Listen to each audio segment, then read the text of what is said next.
covering recruiting and the transfer portal for the Razorbacks. This is Inside Arkansas Recruiting with Dudley Dawson. Well, welcome to the Inside Arkansas Recruiting Podcast presented by GoatLab Brewery. I'm your host, Dudley Dawson, and on today's show, we're going to talk about what happened this weekend, and that was quite a football game. Notre Dame handled Arkansas thoroughly, and it came before a big crowd of recruits. It had the opportunity to be a real positive for Arkansas, but instead for the Razorbacks, who lost 56-13. We're down 42-13 in the first half and didn't score any points in the second half. It turned out to be something that probably won't be looked back favorable by the recruits and certainly not by the fans. Result, obviously, you've probably heard by now, Sam Pittman was let go as the head coach of the Arkansas Razorbacks, and former Arkansas head coach Bobby Petrino was inserted as the interim coach. We'll see how this plays out in recruiting. Already on Sunday, Kavion Henderson, a wide receiver from Carthage, Texas, became the fourth Arkansas commit to decommit in September, the first one since Pittman's firing was announced on Sunday morning. I have been covering the Razorbacks for 40 years, a little bit longer than 40 years, but I've never called for somebody to be fired. I have plenty to say after the decisions are made. And that's what I'm going to do here again. It was time for there to be some type of change, whether it was the head coach, defensive coordinator, athletic director. I think the fans who made their sentiments known over the past couple of weeks, who have certainly showed up yesterday and were into the ball game when it was 14-10, when Notre Dame had a lead there, and then they just kind of put it away in the second half. A lot of them left at halftime, and by the end of the ball game, there was more Irish fans than there were Razorback fans. So a very disappointing weekend for the fans, the football team, the coaches, and most of all, Arkansas head coach Sam Pittman, who he would have if he had finished out the season and had a winning record over the years since 2021, would have gotten a $9+ million buyout. Instead, it's a $6 million+ buyout if they had waited until that happened. But I think that the powers that be, whoever's running the show, decided that had to happen now, and that's why you have a new interim head coach in Bobby Petrino. And you talk about things I never thought I'd see before, but I've never said that Bobby Petrino isn't a great offensive coach. He certainly had Arkansas with some great success when he was here during his brief time as head coach. And I'm looking forward to seeing what happens these next few weeks. Obviously, they have an off date next week. Then they will go to Tennessee. Tennessee certainly had an exciting win on Saturday night. I'm sure they'll be ready to play Arkansas. So we'll just see what happens as this season goes along. As I was earlier mentioning, Arkansas has suffered 4 decommits in September. That started with Prosper, Texas offensive lineman Bryce Gilmore, who was the highest rated young man in their 2026 class. He decommitted, and then a few days later decided to commit to Texas Tech. So they're now. After that, you had another Gilmore, this one Javon Gilmore, the quarterback from South Carolina, that decided to not only decommit from Arkansas or be decommitted from Arkansas, depending on who you listen to, but also left his high school. It'd be interesting to see where he ends up, if he's eligible to play and all that. Obviously, you also had last week Javion Martin, who decommitted after the loss to Memphis. And then after the Notre Dame loss, as we said, had the latest decommit. I'm sure that's not going to be the last one. What's going to be interesting now is not only how these recruits, view the program, not only with, a new interim head coach in Bobby Petrino, but how they're going to go about their business. You can bet that every SEC team and every team that Arkansas recruits against will be going at some of these players. There are some very good players in this class. Yes, it's a class that going into this latest decommit was ranked either 33rd or 41st depending on which recruiting services that you looked at, but being either 11th or 14th, depending on who you looked at in terms of the classes in the SEC. So it is not a class that, is highly thought of when it comes to the SEC. It was probably another one of the reasons that, including the way that the season has gone with these last 3 losses and the gut punches that they have been, 2 caused by fumbles at the end when they had a chance to win. And then yesterday, after it was 14-10, it was just a complete clown show that happened after that. And I think that the powers that be again decided that, as they said, they needed to have change in the leadership at the head of the football program. So it's been turned over to Bobby Petrino. I'm sure he and whatever staff he has around will do their best to try and hold on to a lot of these commitments, but they're going to be fighting an uphill battle. Not only because all the other teams are going to come in and try to get some of these players for Arkansas, but also because you are going to have an uncertain thing. Arkansas Athletic Director Hunter Yurchek has said that there's going to be a national search, but one of the things he first mentioned was that Bobby Petrino would be a candidate for the full-time job and wants to be one. So that that has a really interesting dynamic as we all go along here. We certainly all know what happened back in the day. As I said, he had a great records and did a wonderful job when he was the head coach here. And you've got to give him a lot of credit for coming back and having done a real good job, a top 10 offense last year with Taylon Green at the helm of it. Taylon's also obviously back this year, and they had done really well until yesterday's.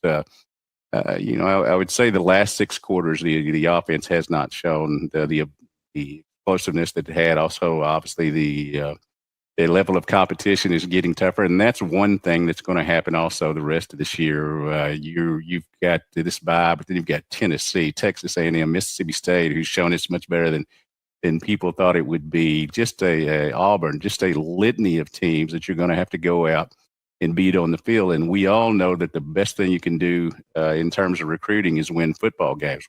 See if Coach Petrino is able to rally the troops and that happen, or because of not only the way the Arkansas football team is, but because of the superiority of some of these other teams coming in here, that it just is a season that is on the brink and finishes out in a way that Arkansas definitely doesn't want it to. I do think, falling back on all my years as a recruiting writer and covering a lot of recruiting, this was a decision, again, that had to be made in terms of trying to get out front of the recruiting, in terms of letting the recruits know there's going to be a different situation here next year, but most of all, letting the fans know there's going to be a different situation here next year. Arkansas now has 24 commits. It was at 28, obviously, just a couple weeks ago.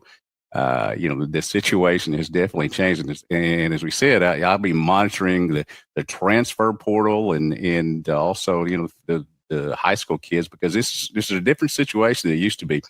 Right now, kids whose head coach are fired, as Coach Pittman was, they have 30 days to get into the transfer portal. Now, they're not able to transfer right away and go to somewhere and play somewhere right away, obviously, but they will have the opportunity to decide whether they're going to continue playing at Arkansas or not. And I'm interested to see how that works over the course of the next couple of weeks before they get to Tennessee.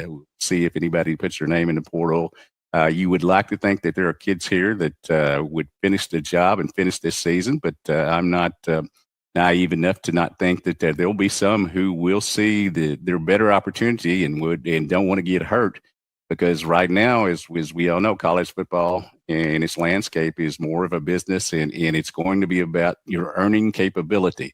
So will they be, searching for a better situation and not get hurt, or show that possible better situation that you stick to it when you stick to what you started? And just a crazy situation here. There have been very few firings mid-season during my time, as I said, over like 40 years of recruiting. Obviously, the most infamous one, Jack Crow, was let go after losing to the Citadel. And what was shocking, but also was a decisive move. And I think that most of the fans that I've heard from were were not excited. I don't want to use the word excited, but they were at least pleased that there had been some movement and something done, because it looked like the status quo was not only not winning football games these last three, but also it got embarrassing in a little bit of a sideshow as it went along there. I want to take time again to thank our sponsor, GoatLab Brewery. Has breweries in Lowell and also GoatLab Bread in Fayetteville. Drove past there yesterday afternoon after the football game, and there was a huge crowd there, no doubt drowning their sorrows after that loss. But GoatLab Bread there in Fayetteville, which is just down from the university, is in Oak Plaza there on North Garland. It not only has some great brews like Razorback, Tusk, and Tusk Light, but also some great food, burgers, just a lot on the menu. And they probably had a lot of people there this morning or Sunday morning, for the deal that they have on Sunday morning. All you can eat pancakes and also 2 beverages or 2 mimosas for just $16, which is a great deal. I know that Inside Arkansas is going to be there live on Friday night. I expect to see a big crowd there. But Bill Adams and Rhonda Adams, the owners, do a great job both in the Lowell one and GoatLab Red. It's your new Razorback hangout, and you don't even have to have a football game, obviously, to show there. I guess, again, as we said, come Friday night, there's going to, Inside Live's going to be there, and I'm sure it's going to be a good time. Even before I got out of the stadium yesterday, after going into the Notre Dame locker room and interviewing their coaches and players and getting an opportunity to see what they thought about the game, obviously very pleased with their effort in the 56-13 win. I was already getting questions from the fans that were left as I was walking the sidelines right before the game ended and after the game. Some that stayed by wanted to know what I thought would happen. I did think that obviously something would happen. Didn't know if Sam Pittman would get fired.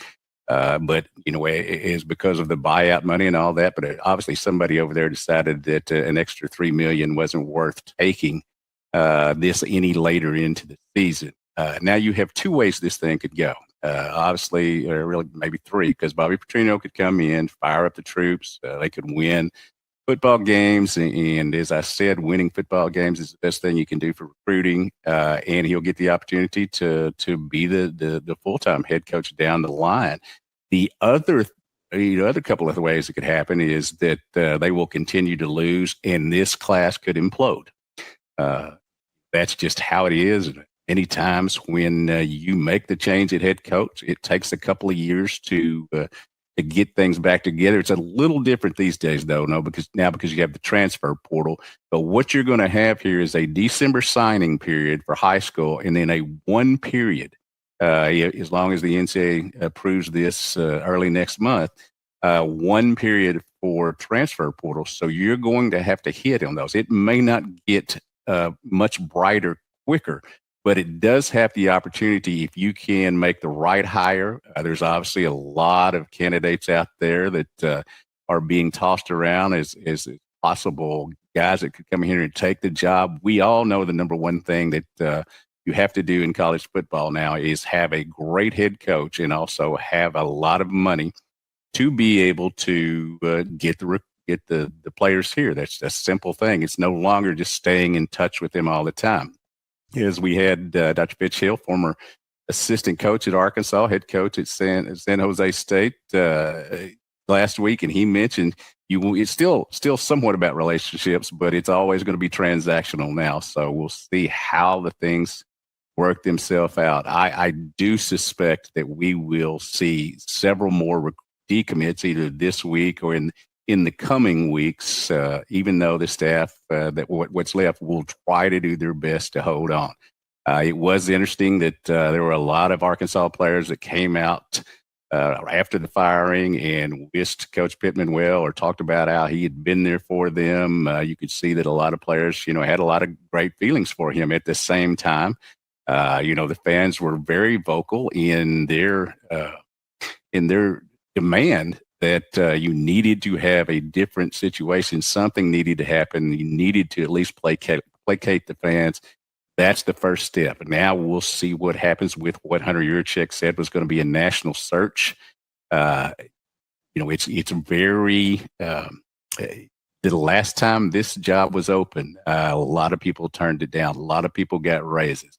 I'm anxious to see now that it's in a 16-team league, if and the NIL and all that is more of, and transfer portal is more of a definitive thing on how you can rebuild your team. I'm anxious to see who gets the job and how they work on that. The number one thing, I think, regardless of who they hire as a head coach, and by the way, you cannot single or double. You've got to get a stand-up triple.